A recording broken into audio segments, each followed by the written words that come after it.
Welcome back to another maker blog. Whew. It's been a tough one. So, as I was talking about in the last vlog, I was running a test on this one, even though it's the wrong colors for the Maryland flag. That didn't matter. I was just looking for form over... That thing's making noise over there.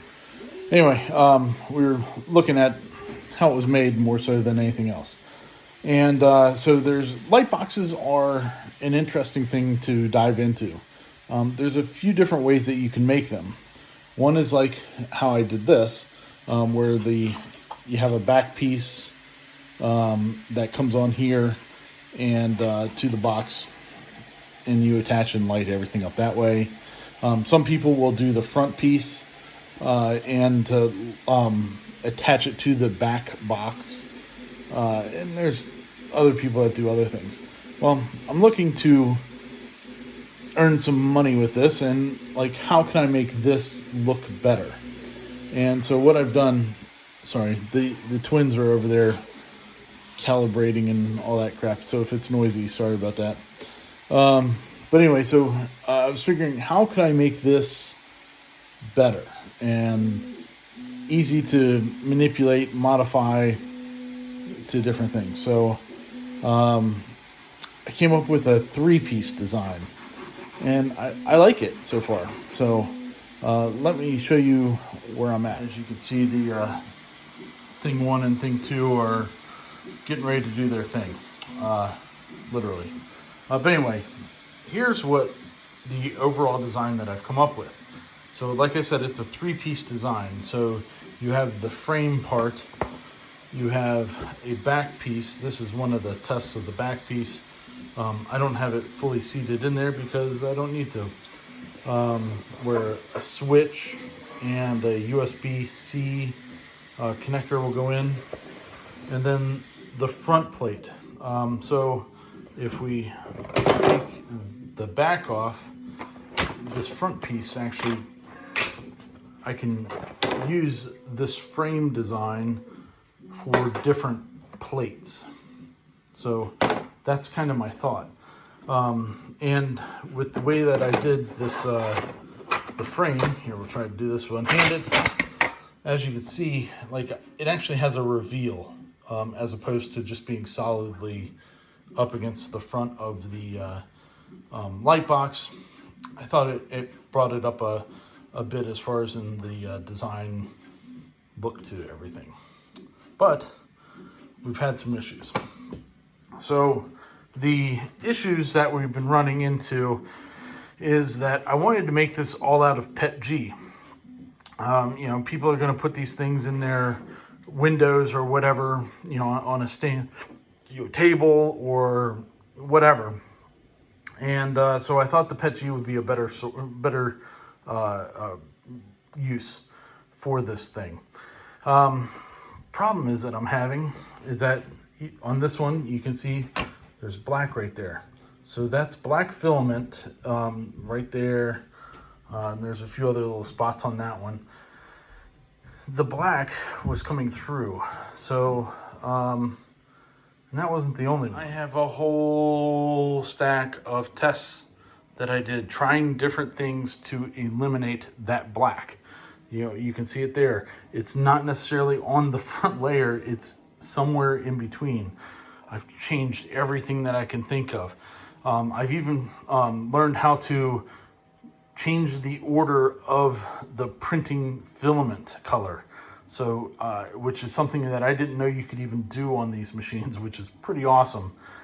But I still had massive issues. And it's only with the black. I've tried drying it out for 5 hours, for 10 hours, for changing rolls, all kinds of stuff. And whatever reason, the black is always a problem, which doesn't help me here. So what I decided to do is go back to PLA for just the plate, because I've ordered a whole bunch of PETG in these other colors, and now I'm not going to be using them. And you can't mix the PETG and PLA on the same plate because they won't stick. So that's what's going on here, is that we have thing 1 doing the back plate and thing 2 is doing the frame. And then I will have Amber Heard over here doing the the plates themselves. So I've ordered some more filament that I needed, because I had white, but I didn't have the red, yellow, or black in PLA. So I've ordered some of that, and it'll show up tomorrow. But I figure might as well start getting some of these things printed. So I've got, those 2 rolls of black there. I've got some more. I know there's another one in that box. So I'm going to do the frames and the back plates out of the PET G, and we'll just do these things out of PLA instead, until I can get around to testing out some other black PET G filament. So next time that I order some more filament, I'll order a roll of a different brand of PET G, because this is a Creality PET G in those, and maybe we'll have a difference. So we'll find out. I mean, what else you gonna do? It was just really strange. It was only the black that was having the issue. None of the other colors were. So we'll get it figured out.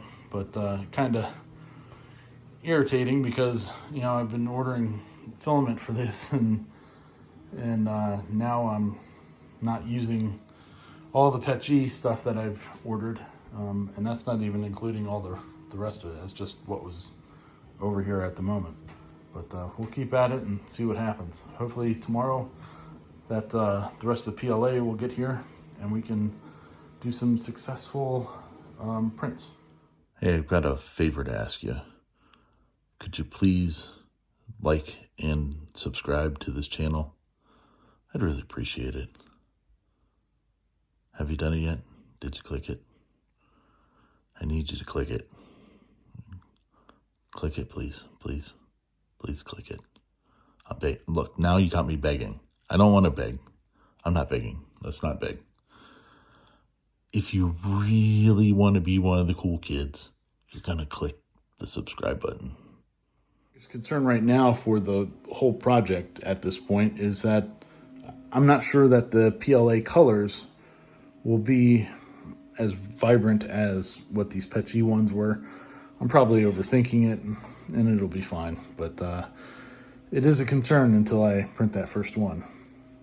Other than that, the what I've done for the LEDs on the back is working really good, although my soldering sucks. So I know I need to sell quite a few of these things to get myself out of this hole of spending that I've done right now. So hopefully, after I've soldered up 30 sets of lights for this thing, hopefully I get a little bit better. We'll see. I don't know. It's pretty bad at the moment. The mail lady just came, brought my filament, so now I can put it in there and let's get a new test done. Yeah, so this stuff is called 3D Hojor, Joys and More. The yellows, I picked this yellow because of it's kind of got a goldish hue to it, and the Maryland flag has that kind of goldish hue. The red, it's a little more red than what I was hoping for, but they also did have a fire engine red, which seemed darker. I would have probably called this one fire engine red. But you can see I'm probably gonna have some issue here because that spool is messed up. I might try to see if the Bambu spool will work if I take the stuff off there. But anyway, got to get this one in here and we're going to get it tried out. A really cheap brand that's on Amazon. So, I mean, if it works out and it prints pretty well, I'll put the a link in the description to them if you want to try it out for PLA or whatever. Finally, a good result. So I guess I'm using PLA for the flag part. The red is a little too red. I prefer the red of the old one. That's a little bit darker, but the yellow is perfect. So maybe when I'm done with this roll of red, I'll get another one. But looks good overall. The next problem with these things is getting them to light up. Okay, I told you that my soldering was really bad, right? Okay, well, so you're gonna see some of that. But this is just the test rig. This isn't actually going to go out to anybody. We've got a solution. So here's what I did first. I put them on the back and had them come out. So as you can see here on this side, I have the USB-C plug and the power switch. And so they come inside here, and the USB-C positive goes to the negative of the switch, and then the positive of the switch goes to the first strip, and then it wraps around and keeps going. The negative of the USB-C goes directly to the light strip itself. So all well and good. We understand how that works. As I said, my soldering is horrible. It's really bad. It will get better and it has gotten better as I've done some other ones, but I've abandoned this design because of the amount of soldering has to go on it. So what I'm doing now, so this is the back of it, is I'm going just around the outside edge, about halfway in between the front and the back. Here's one that is done that way. And as you can see, there's no difference in the lighting quality. So we're doing that because I only have to solder, well, 2 places, to the strip itself and the positive, the USB-C to the switch. So that works out well. The other part that we've had problems with, it was giving me fits. I didn't know what to do, was the cord. So as I said, this is a USB-C plug here that goes on the back. So I grabbed multiples of USB-C to USB-C cords. I was plugging them in. They won't work. They would not connect or give power to these lights. I tried them in the wall warts. I tried them off computers. I tried everything that I could think of to get this to work. It was not working.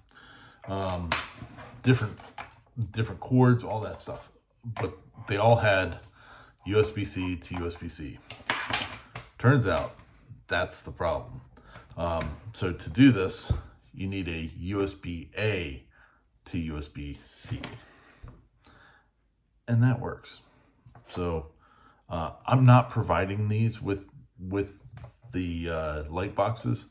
I'm gonna have my customers get their own because they might want it 2 feet away from where it's being plugged in. They might want it 10 feet away from where it's plugged in. If I'm giving them a cord, it's just going to increase cost, and it won't be what they need anyway. So they're responsible for the cord. I just got to make sure that they get the right one. But yeah, so it works with the USB-A to C.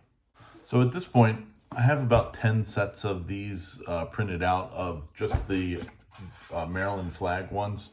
I might do if these start selling decently, I'm going to list them this week. I just got to finish getting them wired up. I've got most of them wired up already. I had to get some more USB-C plugs because I'm a dumbass and I ordered 5 white and 5 black. So it only looks right if you put the black ones on it. So I'll give the white ones to like family members that I make these for. Don't tell them that they're getting that for Christmas, because they are. But anyway, yeah, so this week I'll have the rest of these things wired up and listed, and hopefully we'll start being able to sell a couple of them. That'd be nice. So Until then, keep the light on.